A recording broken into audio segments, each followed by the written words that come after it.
Okay, there I'm seeing a light flashing. You are? Yeah. Good. Well, let's So, start let's start again. Let's start Sure. again. This is December 15th, 2004. And my name is Newell Tozer. We're at the Atlanta History Center, Atlanta, Georgia. And I'm going to interview Mr. Robert W. Lehrfeld, who was in the U.S. Army, 69th Signal Battalion, 593rd Signal Company, from July 63 to July 69. And he served in Vietnam, and we want to hear about that. But first, Mr. Lehrfeld, do tell me how you happened to join the Army. Your Well, father, you say? yeah, my father worked for munitions. He owned his own plant that they made the bazooka. Mm-hmm. It's flashing. Good, that's can what see I the wanted light to be flashing. sure. And so he didn't really serve in the war, but yet he was in the hush-hush secret part of the war, because it was a secret weapon, that the United States used. It was a handheld rocket launcher, Mm-hmm.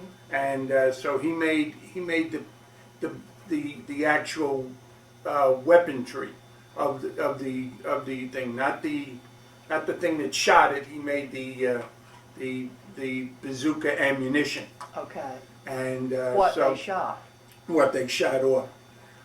And so, growing up, I always thought about going into the military or something like that, getting an education. Mm-hmm. I really wasn't that good in school, but yet I did have passing grades. Uh-huh. And you were in school in New York? In New York, on Long Island, where my parents had a home, and I had a brother and sister, and we grew up, and I went through the Korean War in the 50s, and as a child, and then And your father was still working in the still factory? working in the factory. He owned the factory. Oh, he owned it? He owned it, I yes. see. Yeah.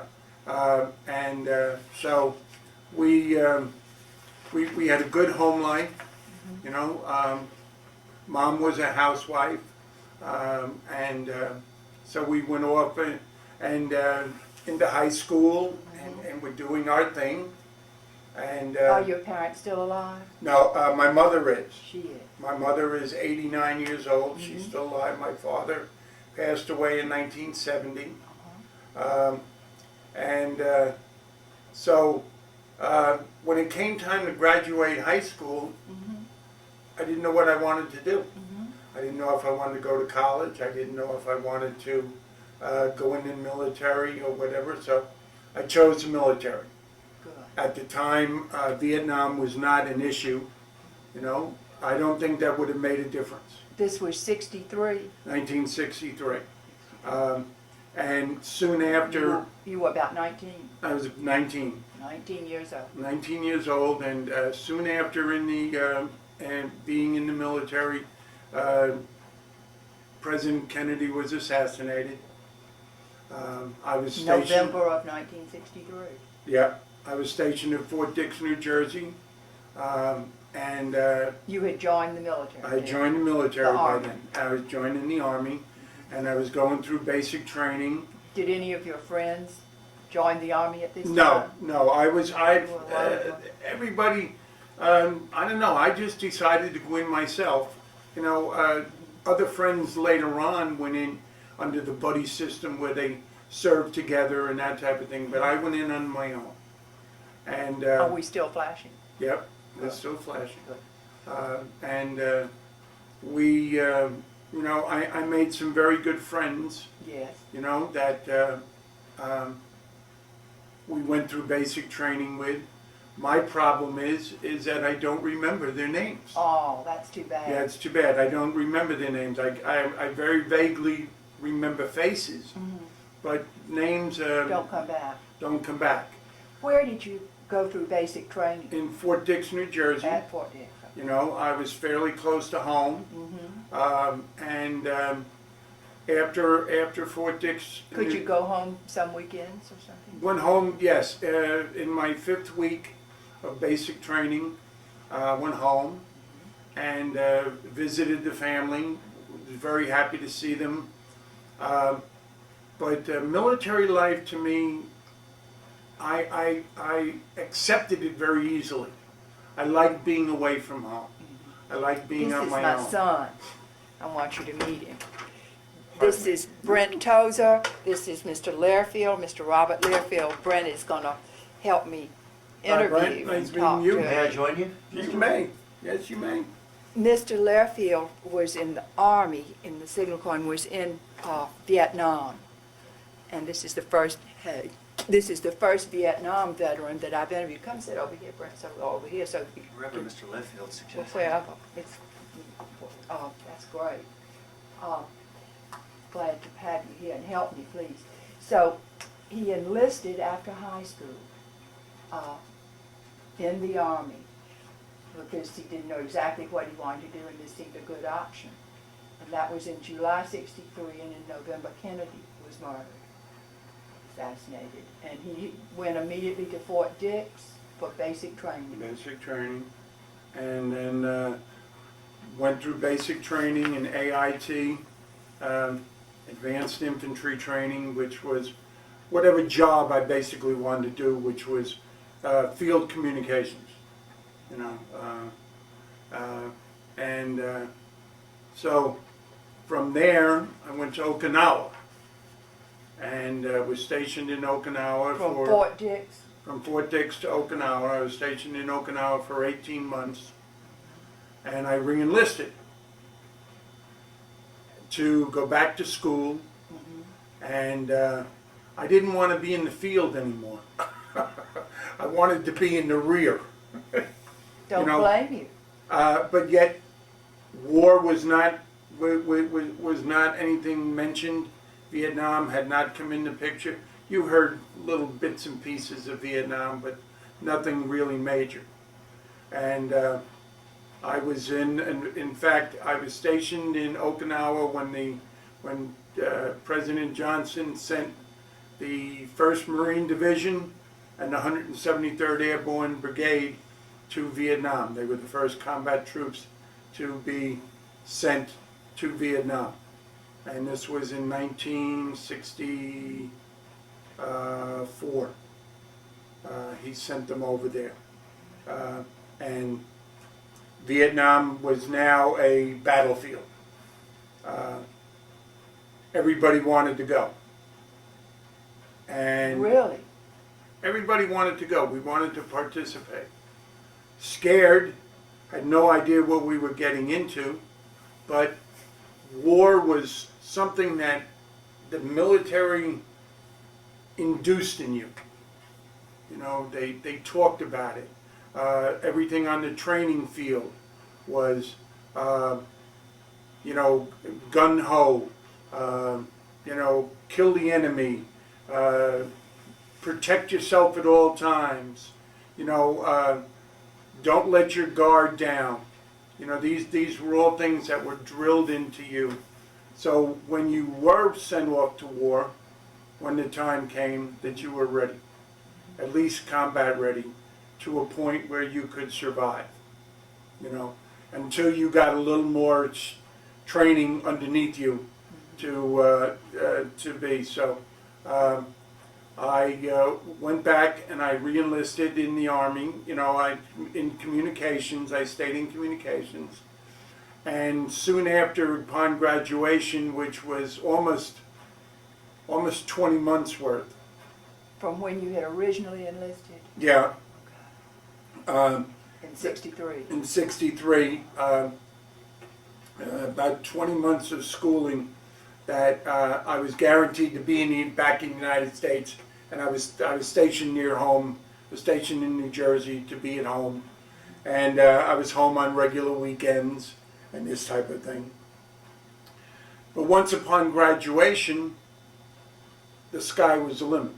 They could send you anywhere, and Vietnam was in the #1 priority.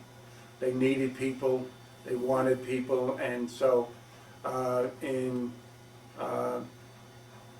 April of 1966, I went off to Vietnam. Landed in Saigon.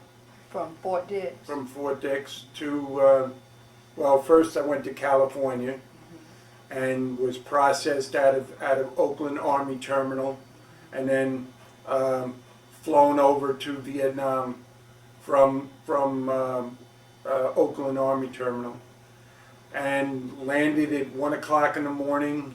Who were and you with? Other military guys that were, some were with on my unit, you know, in the communications section. Other people were just going to other various units throughout Vietnam. This was in the beginning, because in the beginning you didn't come over as a group, you came over as individuals. Really? Yeah, as going to certain different units. You weren't going over as one unit. You were going over as individuals to refill or to replace people in other units.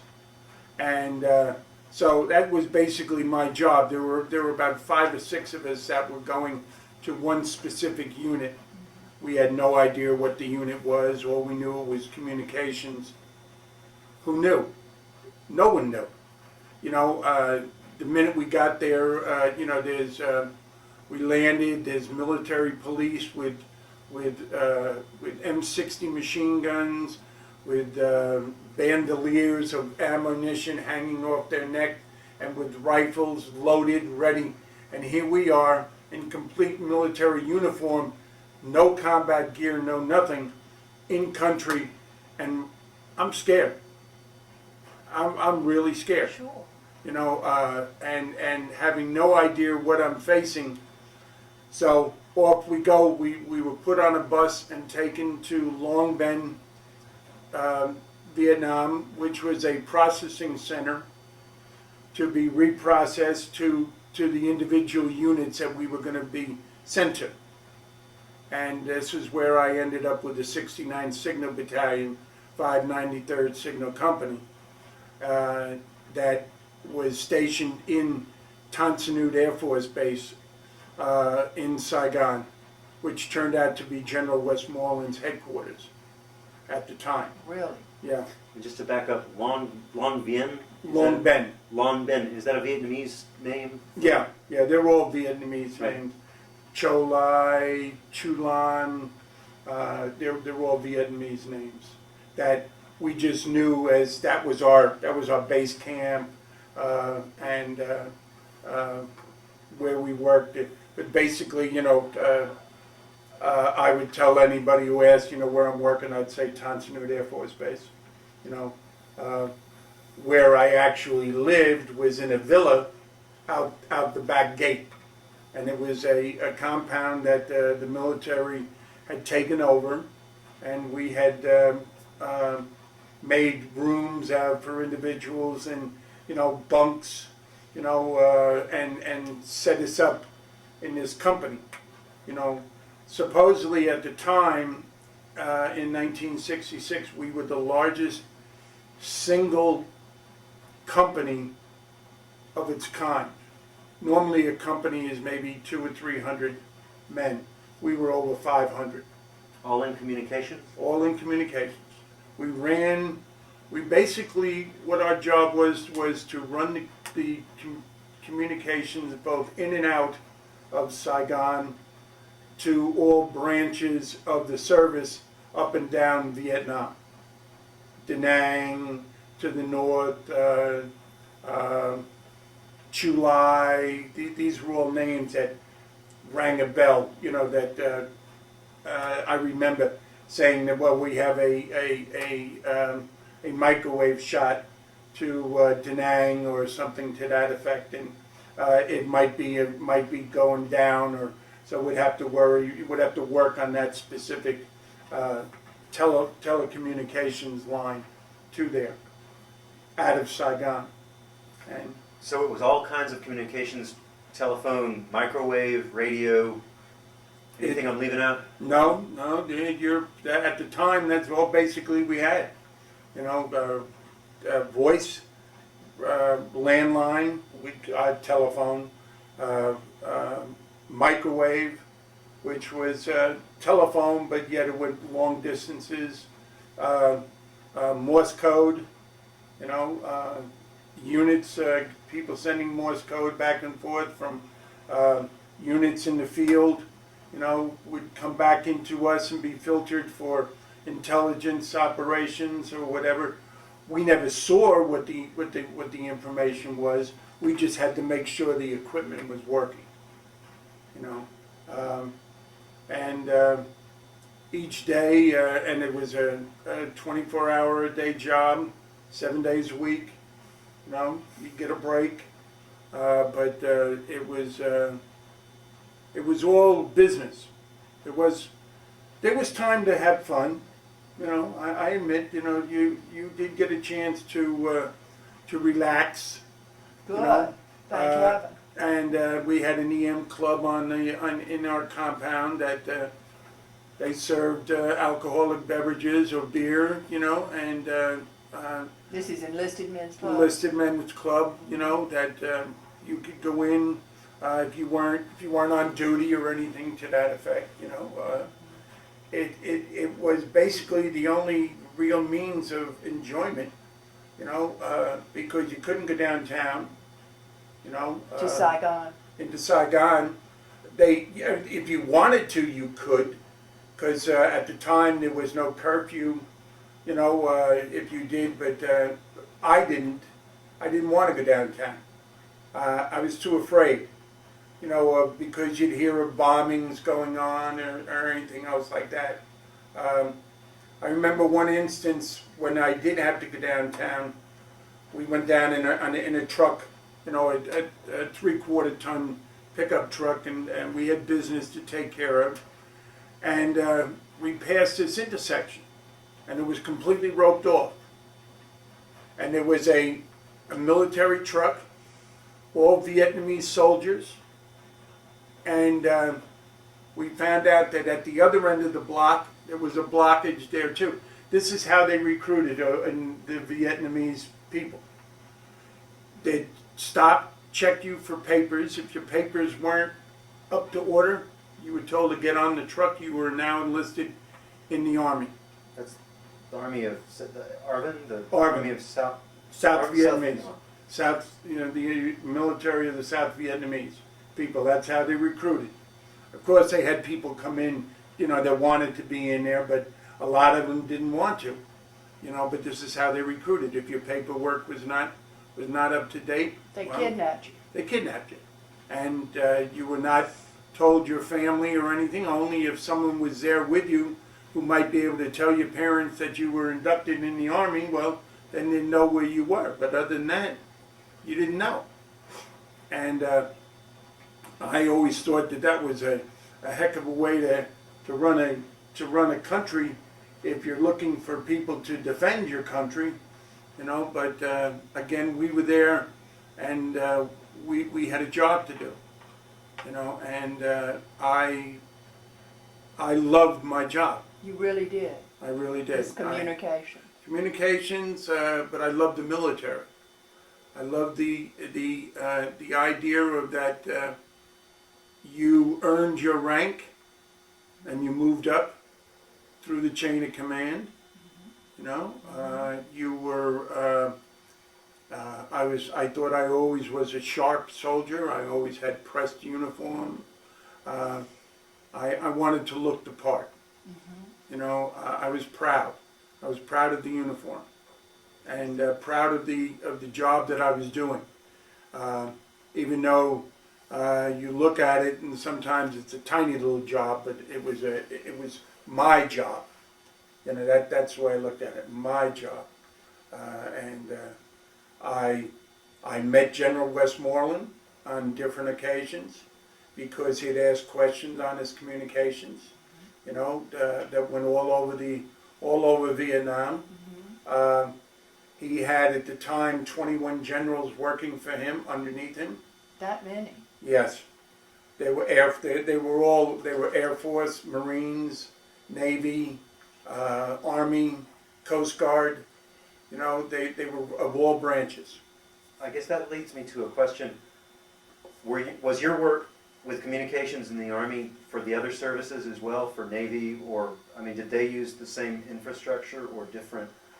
They Wires. use certain infrastructures. You know, like they would request a line to come in from a certain area directly to them, and we'd have to get that line in for them. But I mean, their total communications did not run through us. They had their own communications sections also, you know, to deal with the lower echelons of their chain of command.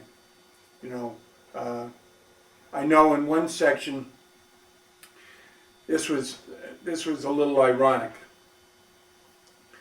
We working out of what we call Saigon port.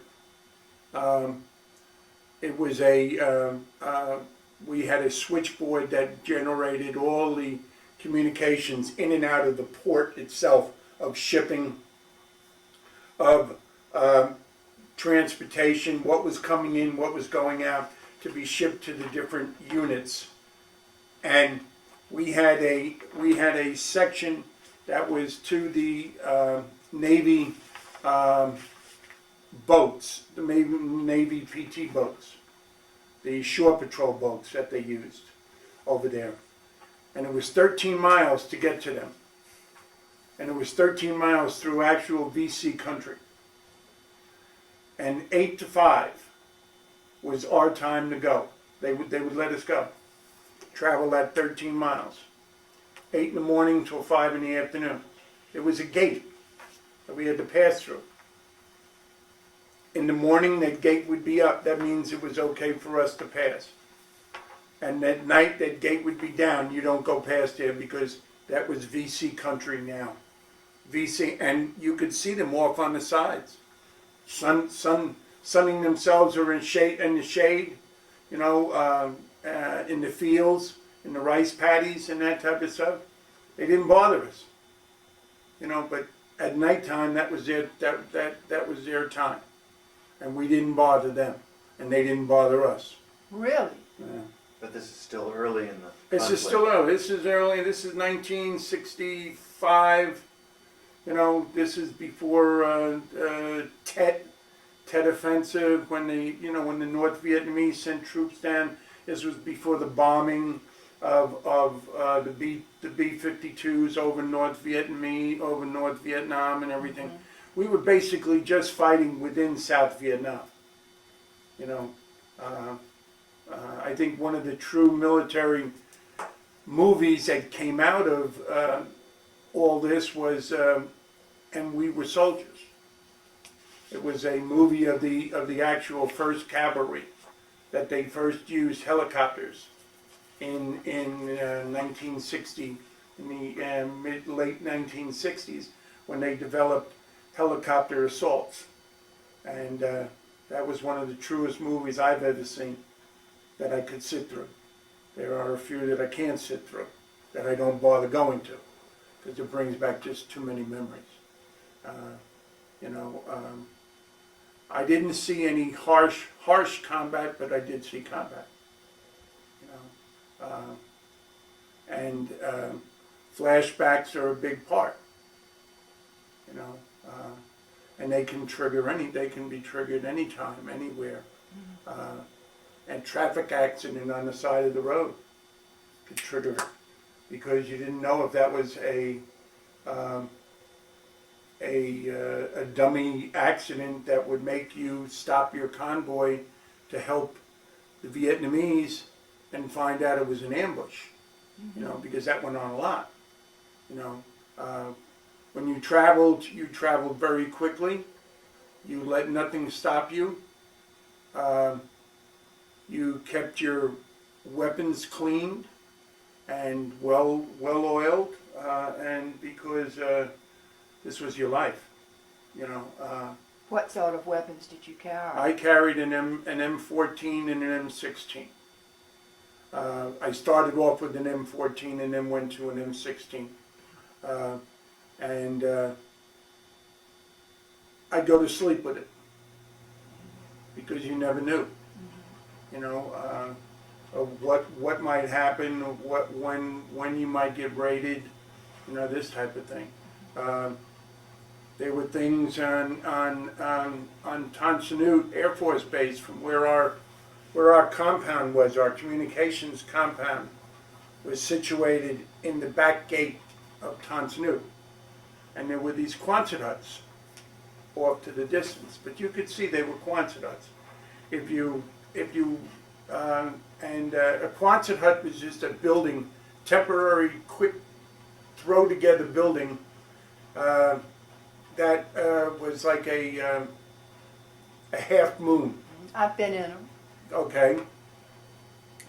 And you saw all these trucks backing up to these Quonset huts. Well, finally one day I went over and found out what it was. And it was the body count.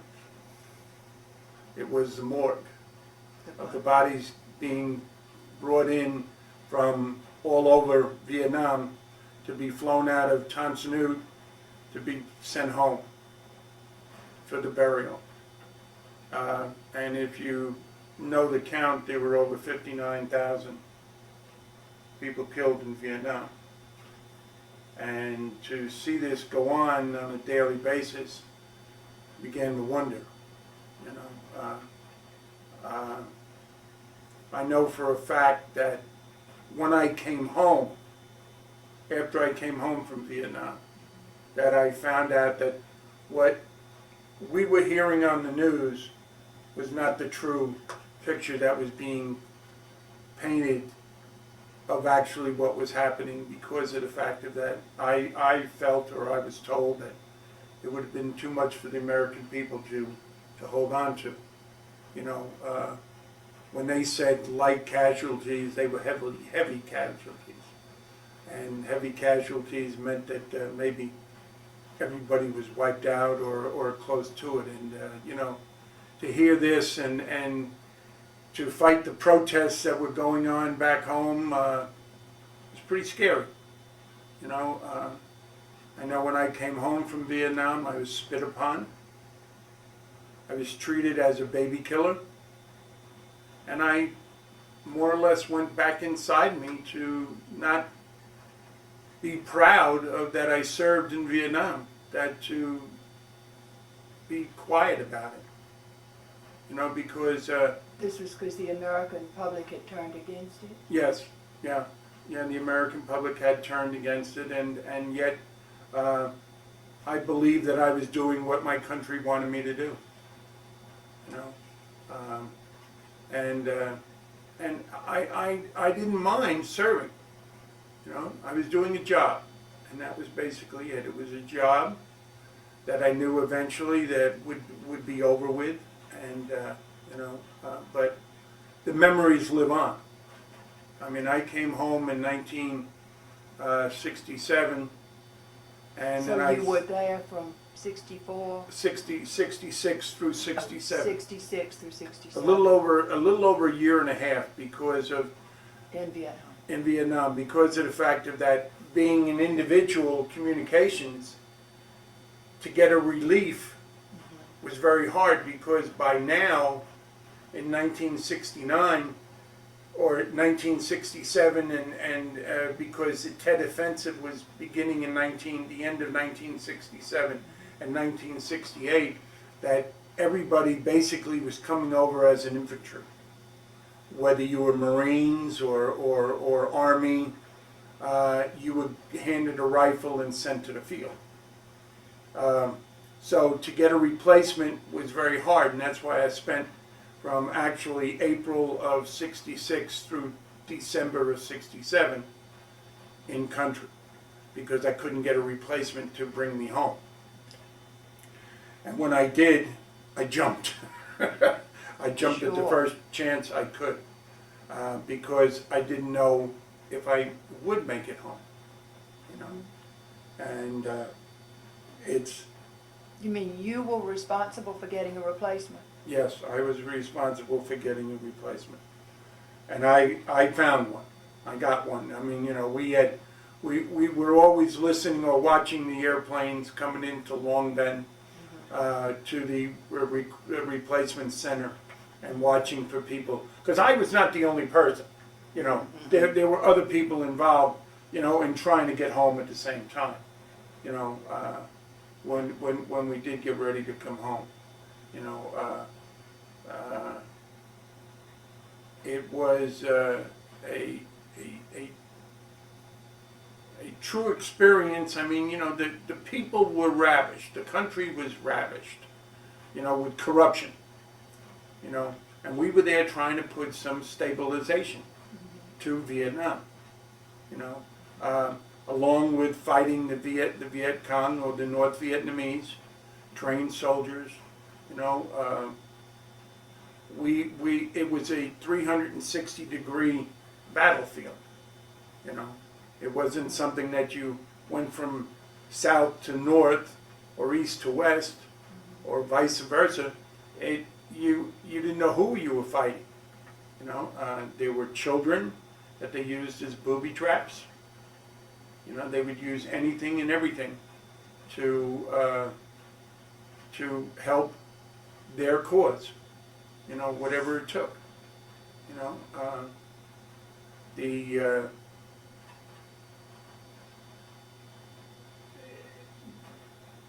I don't know. It's just a hard thing to sometimes to talk about. But you know, I endured it. I miss my buddies that didn't come home. You know, I try and excuse me. I was just wondering if you could tell us about some of the personalities you recall. See, that's my problem. My problem is that I cannot truly remember Names. names. But you maybe remember personalities. Personalities, yeah, okay. There were always guys that were always kidding around, horsing around. I don't know how to really fully describe it. Pranksters. Did you ever watch MASH? Oh yes, yeah, MASH. You know, but there were some jokes like that. You know, guys would put chameleons or whatever in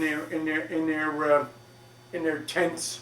You know, because you always slept with mosquito nets, you know, because you had no idea what you were going to get bitten by, you know, carrying all kinds of diseased, you know, the diseases that were over there, malaria and that type of stuff. I mean, you know, I did get a chance to go to Thailand, you know, to see another part of the war while in Vietnam.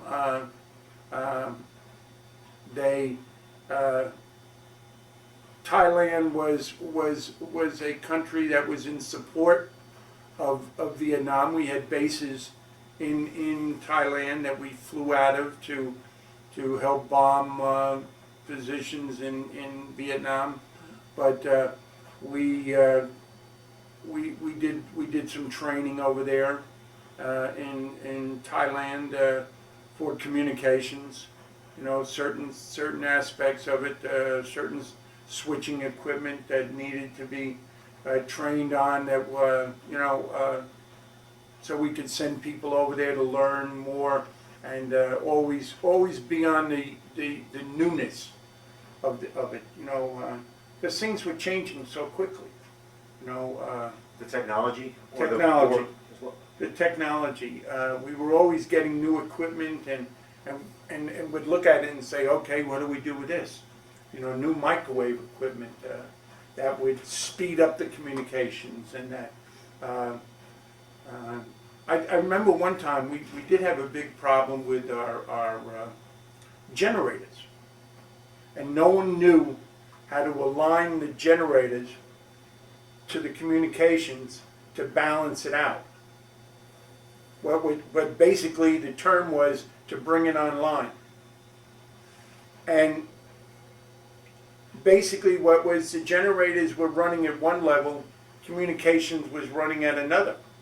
And all of a sudden they'd tweak one and it would go like this. And they could never get it balanced until one day someone came up and knew how to do it. And they brought everything online and everything just started working, you know. But again, it was the training aspect of it. You know, we had to teach ourselves. We had to teach each other. You know, it just wasn't you come over, I take over your job and I know exactly what you were doing. Well, you had to show me, because a lot of this was never taught in school, in the Army schools of communications that they taught. They only taught you a certain point. The rest of it was learn as you go. You know, and you did. You know, it was a survival. You know, you know, when these commanders asked for answers, they wanted answers. You know, why isn't my communications working? They wanted answers. You know, and we had to give it to them. Demanded them. They demanded it. You know, and we had to be right there with the answers, and you know, to make everybody happy. You know, it wasn't an easy job. No one really liked it. You know, because of the living habits, the rainy seasons. You know, I mean, you know, 6 months of rain was nothing. You know, everything was wet, everything was damp, everything was mildewed, everything was rotten. You know, your clothes would sometimes rot off you, you know, because it was washed so many times, or and so you were constantly renewing, you know, and of course the rainy season, the monsoon season didn't help, you know, with everything staying damp and mildewy, and but We're still on. yep, it's still flashing. Good. What was the food like that you ate? Well, to tell you the truth, I must say the food, we ate in a hotel. Really? We ate downtown in a hotel, because we were stationed just outside Saigon. So we ate in a converted military hotel that fed us, and Decently? decently. The food was good, you know. And they'd have fruit and everything, you know. So you always you'd never really leave there hungry, you know. It wasn't just a meal set in front of you. If you wanted more, you could get up. It was more like a smorgasbord type of thing, buffet style. And it was run by the military. They had Vietnamese cooks and helpers and that, but the military ran it. It was American food. American food, yes, yeah. But some decent fruit, fresh vegetables. Fresh vegetables, decent fruit, fresh fruit as much as possible, you know, that they could bring in. And again, the food was not bad. You know, it wasn't the greatest. But it was decent. It was decent. It wasn't field rations. Although every now and then we did have to eat field rations, because we were issued them, and they would just stockpile. And a lot of times our sea rations were World War II vintage. So a lot of it was left over from World War II and the Korean War. But some of it was good, you know. See, if you've ever eaten sea rations are sea rations. That's all you can say about them. Period. Period. You know, it was nothing that you could definitely write home and say, "Ma, it's delicious," or "It reminds me so much of your cooking." And Mr. Lemon, when we were first talking before we turned on the camera, you told me that you have diabetes and that you got it from Agent Orange. Yes, ma'am. Now, you say that of course none of you were told that Agent Orange was doing No, no, dangerous. no. And you say you put it all over yourself. Well, we were sprayed. We were sprayed at different aspects of it because we might call in a section that needed to be, the foliage needed to be turned back, and that's basically what it was. It was a deterrent to kill the foliage that you could have a perimeter. You could see what's out there instead of the jungle coming in and taking over everything around you. And some of us were sprayed. The fumes of it, you know, from where the tankers were being filled with this stuff was nearby. And they, you know, I applied when I first was, well, let me back up here. I really didn't know that I was affected by Agent Orange until I applied for Veterans Administration benefits through the VA, benefits through a claim that they said that I had authorization to apply for because I had diabetes, I had a hypertension, I had triple bypass surgery. This all transpired from the time I got out of the service up to and including now, you know, today's date, that I had to go and fight to the military to say, you know, this is what happened to me. And they said, okay, yes, okay, you were in country in 1967, and we used Agent Orange all over Vietnam. So yes, you were involved in it, and now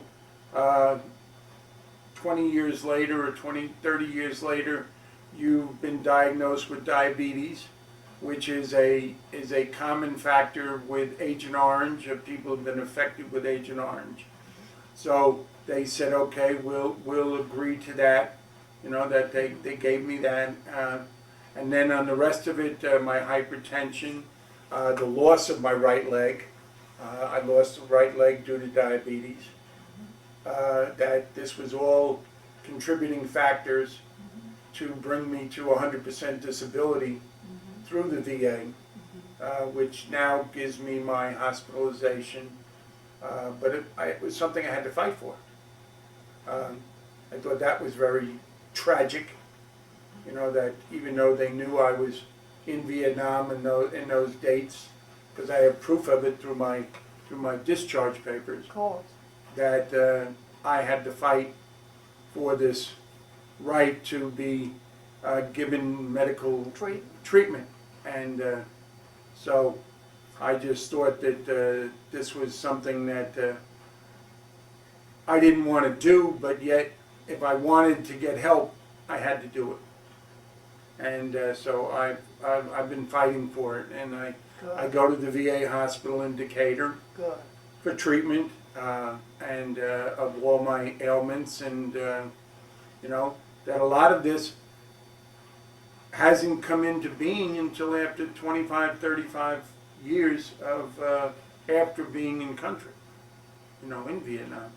You know, and of course, so many people have lost their lives due to after coming home and dying of cancer and this type of thing, because even though they knew that Agent Orange was a deterrent, that they still don't recognize it as a thing that they used over there. They still fight it. There's lawsuits going on now, you know, to help to try and help some of the Vietnam vets win their cases that they've been affected with Agent Orange and stuff like this, you know. But yes, it was all over country in the late or middle 1960s. You know, they used it constantly, you know. But there were, you know, I think between that and the seeing the body count was really a significant tragedy, you know, to witnesses, you know, and but the Vietnamese people suffered the most, you know, the children, you know, the women, you know, the families, you know, they suffered the most because this was their country, you know. We were there just to help them, and you know, and then we came out non-victorious, shall I say. Did you acquire any Vietnamese? Did you speak any? Very little, very little. I was not really interested in their, I don't know, I guess culture. You know, I just wanted to be there to do my job and to go home. What equipment was more reliable than other equipment? What were the most reliable machines or the least reliable sources of communication? Of communications, I would say their microwave was, as it progressed, you know, through the years, their microwave, that because you could make long shots, you know, you could go from Saigon to Da Nang or Cam Ranh Bay, you know, and have a decent conversation without static or interference or being cut off or something like that. I think the influence of the up and coming communications that was produced in the United States and brought over there very quickly. You know, the training part of it lacked, but the new stuff came out very quickly. Was it cutting edge for the day, or I was it would- yes. behind the curve a little bit? Or No, I just would say ahead it of was the curve? cutting edge. I'd say it was just on the cutting edge, just on the, you know, the maybe just on the borderline, but it was a lot better than what it was when I first got there. You know. You were there during the holidays of '66, '67. Mm-hmm.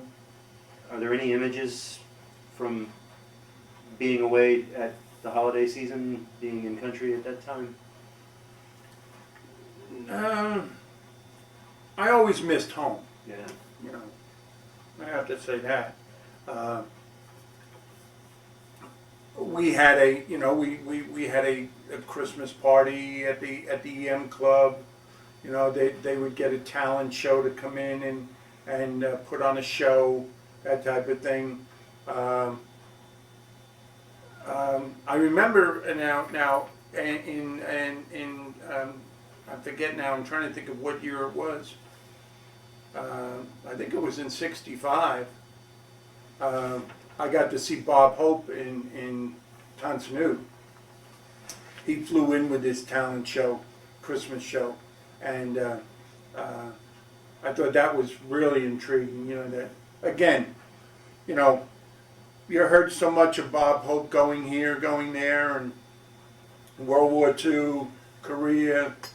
Now you get a chance to see him in Vietnam and bring these people, you know, that were willing to spend their Christmases over there with you, you know. But you know, you couldn't get close to the stars. I mean, you know, you're talking 20 to 30,000 GIs that were screaming to see a beautiful pair of legs or something like that, or a good-looking face, and you know, everybody wanted to be right up front, you know. But no, I thought the USO was a great thing, you know, and they brought a lot of happiness to an awful lot of people, you know, during the Christmas seasons, you know, and then Thanksgiving and seasons. But I always thought that was a cherished memory, you know, and I do remember that, you know. I needed to be prodded, I guess you could say, because some of this stuff I just it just doesn't come to me as quick as I would like to, you know, to remember things of it, you know. I think when I first got home from Vietnam, you know, and I arrived home at my front door, I think that was the greatest feeling in the world. You know that. How had you traveled? Oh, I flew. You know, from California to New York, and then New York by train out to Long Island. You know, where I lived. I didn't like the idea that I was spit upon, but again, Where did that happen? that happened in Penn Station, Pennsylvania Railroad Station, waiting for a train to go home out to Long Island. You know, where my folks live. Were you in uniform? Yes, yeah. I was proud of the uniform, so I wore it proudly. A lot of people would change as soon as they got into a place where they could get out of the uniform. I wore it proudly. You know, I wanted to go after the people that spit at me, but there were other people around me that more or less said they're a bunch of jerks. You know, that let them be, and so I did. But you know, I wiped it off, and then just stood tall. You know, Good. because I was very proud, and you know, if I had it to do all over again, I'd do it in a second. It would not faze me in the least. Now, when was it that you got home? From Vietnam, Yes. Was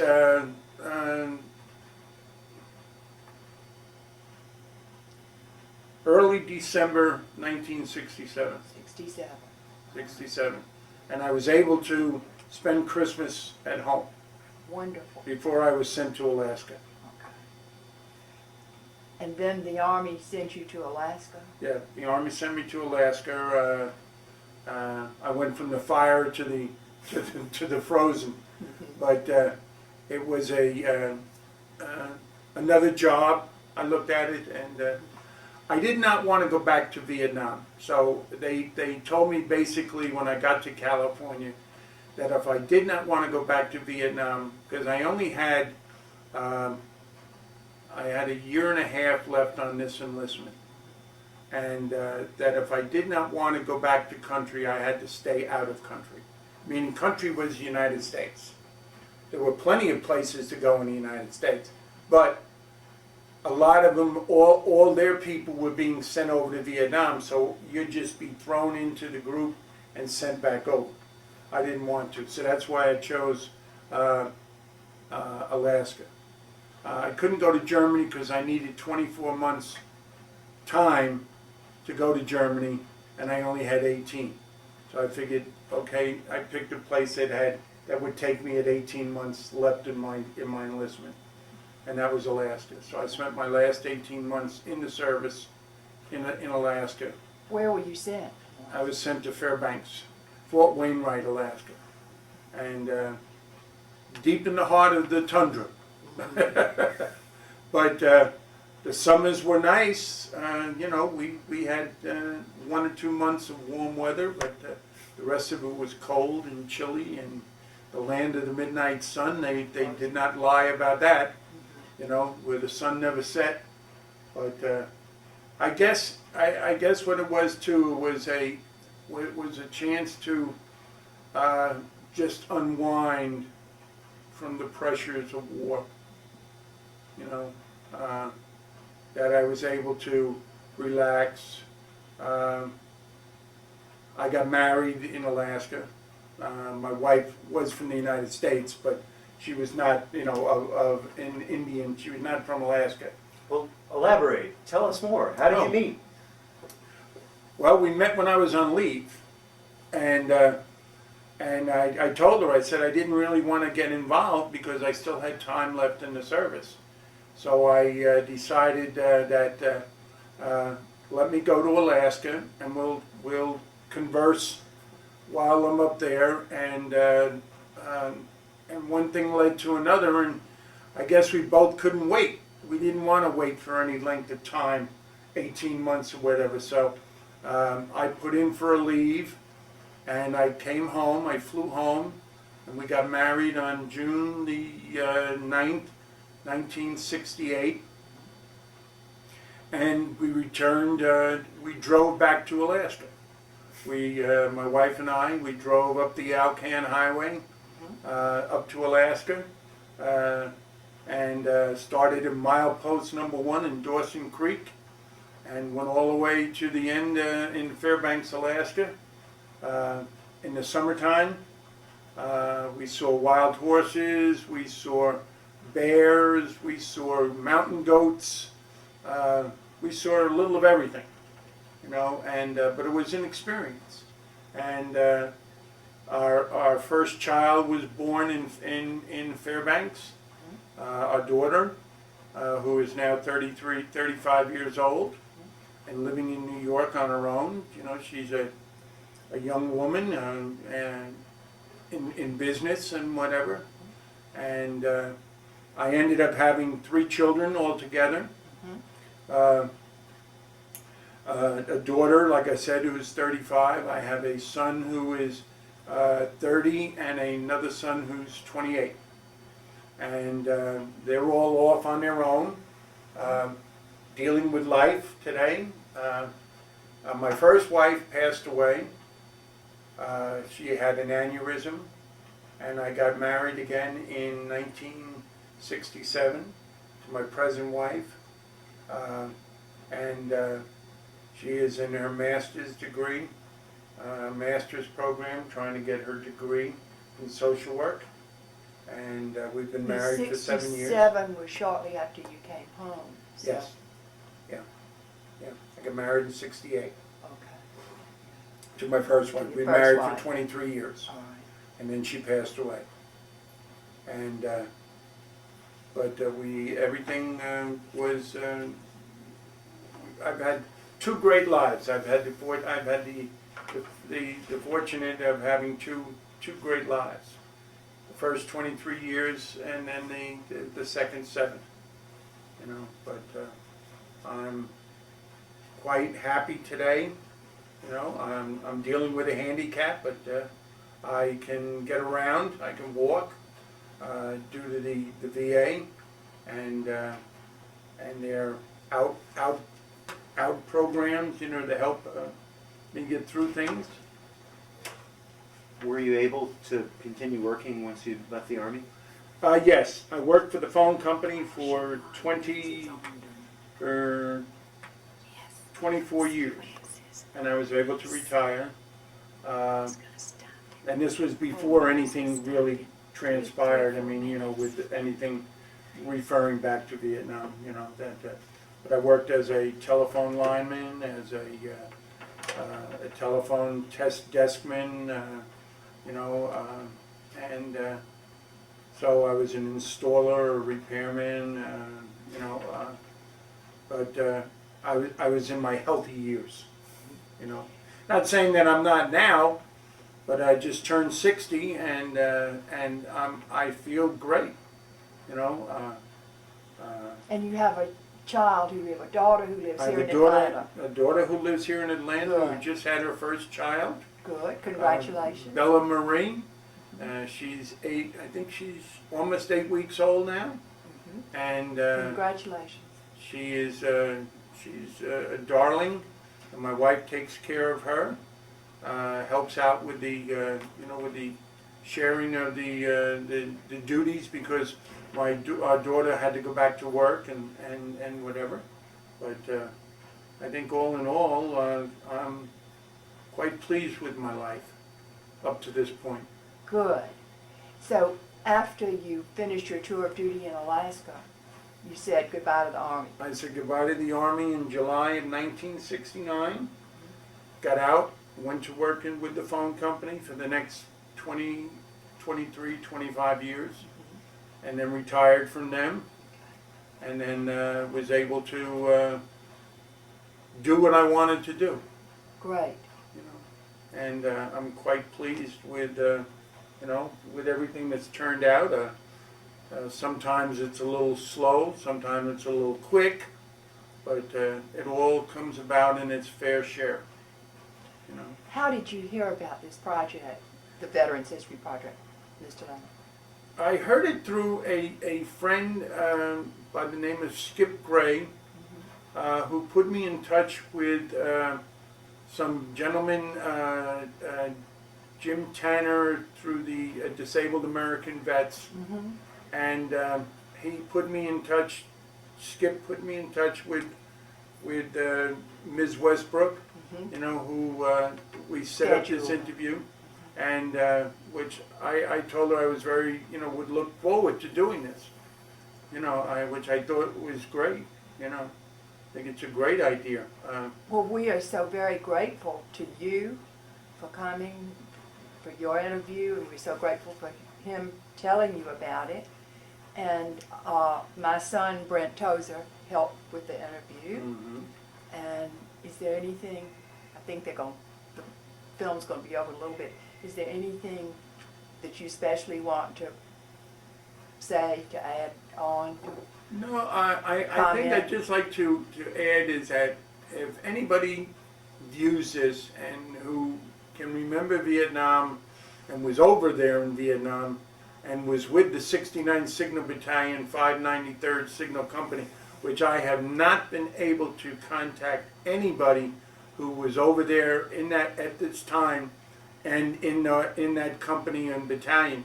I can't find anybody, although I'm still looking through the internet and things like that. And I just got a book from Washington on everybody who served in Vietnam, a alphabetical list of all people who served in Vietnam and the companies and places they were assigned to. So I'm steadily going through page by page looking for people that I can contact who might remember certain names or gel something in my mind. Like I said, names I can't remember.